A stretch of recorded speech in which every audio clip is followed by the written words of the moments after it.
eu continuo falando sobre guardar os olhos. Guardar os seus olhos, guardar os nossos olhos. E eu quero compartimentar isso em duas instâncias do olhar. O olhar físico, que é essa capturação, essa captação de estímulos visuais que estão à nossa frente, e a gente não tem como dominar isso. O máximo que a gente pode fazer é desviar o olhar, mas a gente, quem tem olho, enxerga o que não quer, está na sua frente, você vai ver, não tem o que fazer. Você convive com pessoas, você convive em ambientes, então você enxerga, então você vai ver o que está acontecendo. Então, essa classe, esse tipo de olhar humano, cujo domínio não está na nossa mão. O conteúdo a ser visto, nesse ponto, eu não posso selecioná-lo. Não tem como selecionar. Porque o estímulo está ali dado, eu não posso selecionar. Mas em algum momento eu posso selecionar o que eu vou ver ou não. Eu posso escolher, não quero ver isso, então não vou ver, pronto. E aí, nesse caso, eu tenho o poder da escolha, em outros casos, não. Estou na rua, estou no ônibus, estou no mercado, estou no banco, estou na praia, estou aqui, estou ali, estou no cinema, estou no shopping, enfim. Então, estou vendo coisas. Mas o que eu faço com isso? Qual é o meu comportamento quando os meus olhos se deparam com um estímulo aversivo, ou com um estímulo que desencadeia sentimentos no meu coração? Porque uma coisa que eu sempre digo é que os hormônios não se convertem. Os hormônios não se convertem. Nem os hormônios masculinos, nem os femininos. A testosterona de um homem crente é a mesma de um homem não crente. A progesterona de uma mulher não crente é a mesma de uma mulher não crente. Então, assim, não tem como. Agora, o que você faz com isso? Você tem o domínio disso. O Espírito Santo te ensina, te dá condição de ter o domínio sobre isso.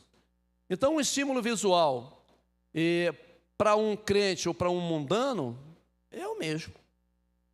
As reações serão diferentes, porque o crente, assim eu espero, ele é controlado pelo Espírito. Os seus desejos são controlados pelo Espírito. Então, estímulo-resposta. Estímulo-resposta. Essa é a dinâmica do homem o tempo todo, do ser humano o tempo todo. E quando somos estimulados, temos duas opções: ataque ou fuga. Fomos preparados para isso ao longo da existência, ao longo da evolução do ser humano, desde que ele era o homem das cavernas, que quebrava as coisas para comer, até o tempo que ele chegou a um estilete super amolado que consegue tirar fatias fininhas. Isso foi uma evolução, foi ou não foi?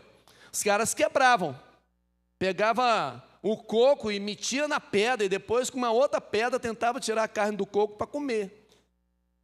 Depois foi virando machadinhas, depois foi virando outras ferramentas, aí foi usando-se o ferro, o cobre, o bronze, e fazendo ferramentas cada vez mais apuradas, até que chegamos a um estágio de corte tão preciso, mas tão preciso, e é o corte a laser, não é? Perfeito. Cortes cirúrgicos que corta-se a pele do crânio, o osso do crânio, e para o corte exatamente na membrana que envolve o cérebro. Olha só que corte perfeito. Então o homem evoluiu. E desde sempre, desde aquele tempo mais remoto, mais arcaico dessa história, que o homem tem esses dois comportamentos: ataque ou fuga. Deixa-me dizer uma coisa para você. Davi viu um estímulo, teve um estímulo visual de uma mulher tomando banho. O nome dela era Batseba. Ele atendeu o estímulo visual e disse: quem é essa mulher? Traz ela aqui que eu quero falar com ela. E o falar de Davi evoluiu para o deitar com aquela mulher. O deitar com aquela mulher evoluiu para uma gravidez. A gravidez evoluiu para um assassinato do marido dela. Isso evoluiu para um casamento com ela. Por causa disso, Deus disse para Davi assim: eu te perdoo, você está perdoado, sujeito. Porque quando Natã arguiu Davi a respeito do assunto, ele disse: pequei, fiz o que era mal aos olhos do Senhor, ele será justo no seu julgar. Davi dizia com isso o seguinte: se Deus me matar, está muito bem feito, ele tem o direito de fazê-lo. Se ele me deixar viver, é com ele, mas eu estou aqui pronto para receber de Deus a sua punição.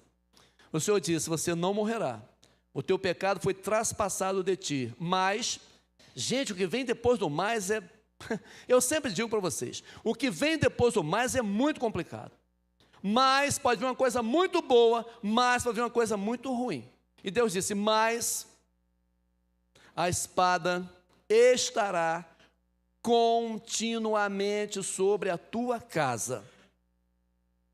E o que se segue depois disso?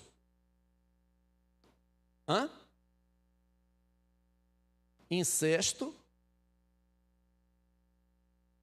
Aminon estupra Tamar, fratricídio, um irmão mata o outro, desequilíbrio geral naquela família. Isso começou com um olhar. Davi, ao invés de fugir, ele fez o quê? Atacou. Eu tenho essas duas opções, desculpa o português: ataque ou fuga. José, no Egito. A mulher de Potifar provavelmente era uma linda mulher.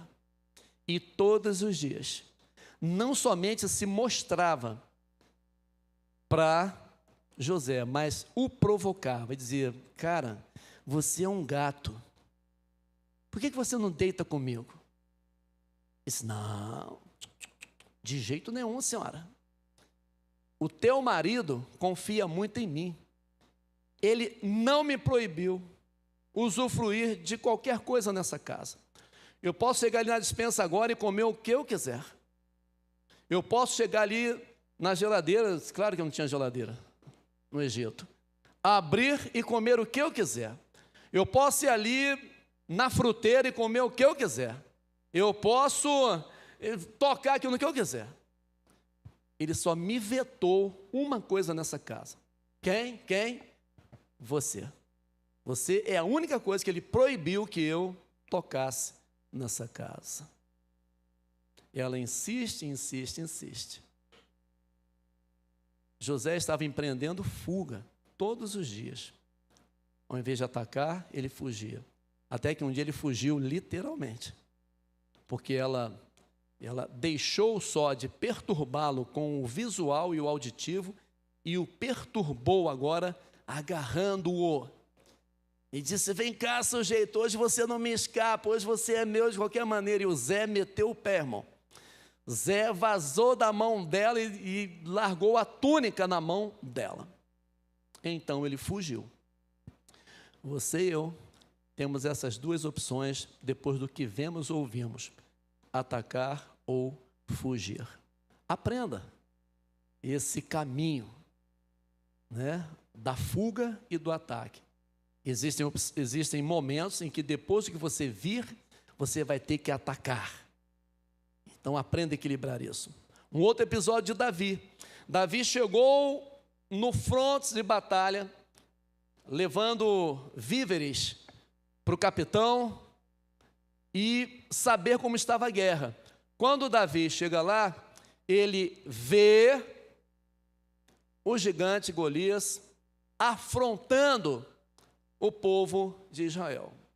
Então ele tem dois estímulos. Ele tem o estímulo visual e o estímulo auditivo. Ele vê aquele cara com quase 3 metros de altura, com uma lança que era da grossura da haste do tecelão, um escudo que pesava uns 60 quilos, e ele então vê aquele monstrengo de pé, bradando aos berros. Claro, se era bradando, tinha que ser aos berros. Bradando maldições sobre Israel.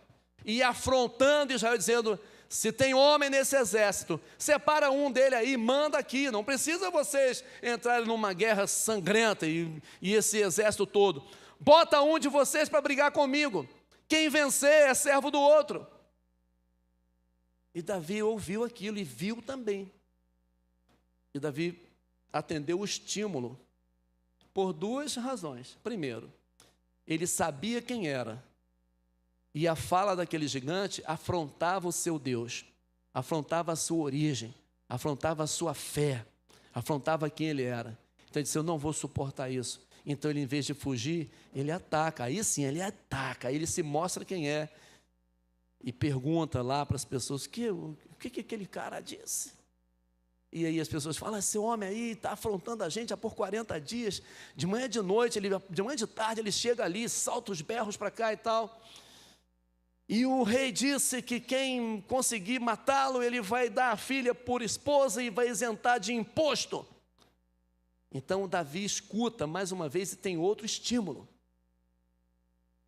E o estímulo era o prêmio: tornar-se genro do rei e ter a sua família isenta de imposto. Depois a gente vai falar sobre guardar o ouvido, hoje é sobre guardar os olhos.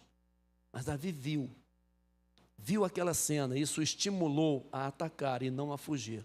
Vamos aprender sobre isso, queridos? Quando é que você tem que atacar e quando é que você tem que fugir a partir do estímulo visual que você tem? Eu acho que na maioria das vezes o estímulo para o crente vai ser muito mais para a fuga do que para o ataque, no aspecto das tentações humanas. Abra sua Bíblia comigo e eu vou ler um texto de Mateus capítulo 6, versos 22 e 23, para a gente caminhar em mais essa etapa dessa série de mensagens, guardando o que realmente importa. Mateus 6, 22 e 23.